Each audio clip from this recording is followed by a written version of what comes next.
নমস্কার, সিম্পল রেসিপিজে সবাই স্বাগত। আজ বানাবো সাবুদানার একটা ডেজার্ট। হাফ কাপ ছোট দানা সাবু নিয়েছি। সাবুটাকে 2-3 বার জল বদলে বদলে ধুয়ে নেব।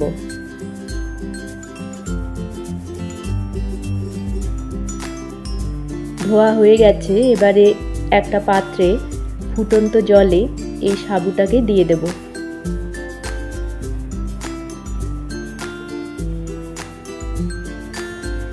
মিডিয়াম ফ্লেমে সাবুদানাটাকে সেদ্ধ করে নেব।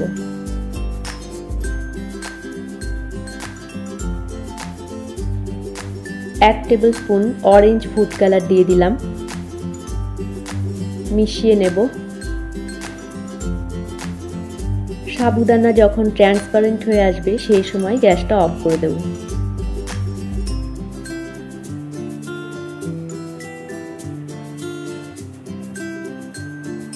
সাবুদানাটা ট্রান্সপারেন্ট হয়ে গেছে। আগের মতো আর সাদা সাদা রঙটা নেই। আমি গ্যাসটা অফ করে দেব। দিয়ে একটা ছাঁকনির উপরে সাবুদানাটাকে ঢেলে দেব। দিয়ে এক্সট্রা জলটা ঝরিয়ে নেব। একটা বাটিতে 1 table spoon agar agar powder নিয়ে নিলাম। একটু জলে গুলে রাখবো। এমনভাবে গুলবো যাতে কোনো লাম্প না থাকে।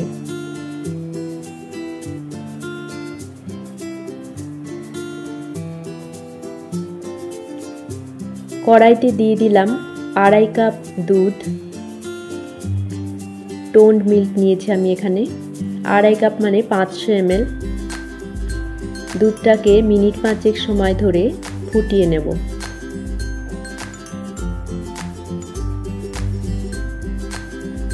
পাঁচ মিনিট ফুটিয়ে নেওয়ার পর হাফ কাপ চিনি দিয়ে দিলাম।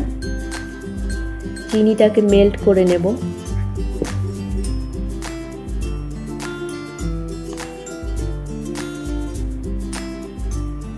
চিনিটা মেল্ট হয়ে গেলে গ্যাসের ফ্লেমটাকে লোতে করে দিয়ে সাবুদানাটা দিয়ে দেব।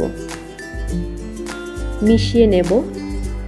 প্রথম অবস্থায় এরকম দলা পাকিয়ে থাকলেও নাড়াচাড়া করতে করতে সাবুদানাটা একটা থেকে আরেকটা আলাদা হয়ে যাবে। গ্যাসের ফ্লেমটা লোতেই থাকবে।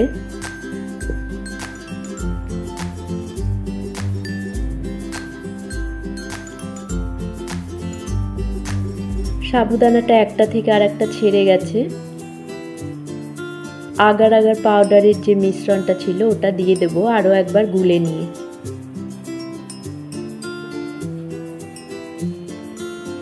মিশিয়ে নিয়ে একবার ফুটে উঠলেই গ্যাসটা অফ করে দেব।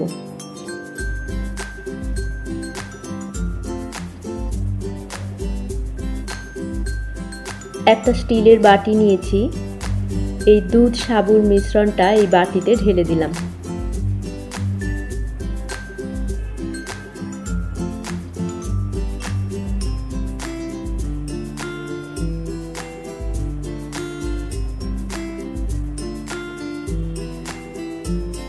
রুম টেম্পারেচারে রেখে ঠান্ডা করে নেব।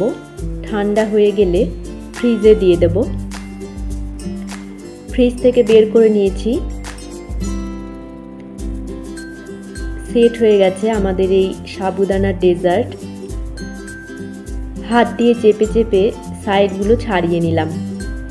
এই কাজটা ছুরি দিয়েও করা যাবে।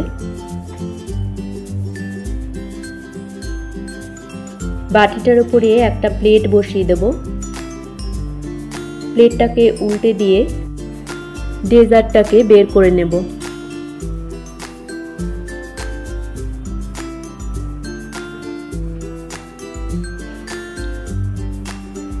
রেসিপি ভালো লাগলে আপনারাও এইভাবে বাড়িতে বানিয়ে দেখতে পারেন। আশা করি আপনাদেরও ভালো লাগবে। সবাইকে ভালো থাকার শুভেচ্ছা জানিয়ে আজকের মতো এখানেই শেষ করছি। দেখা হচ্ছে পরবর্তী পর্বে। ধন্যবাদ।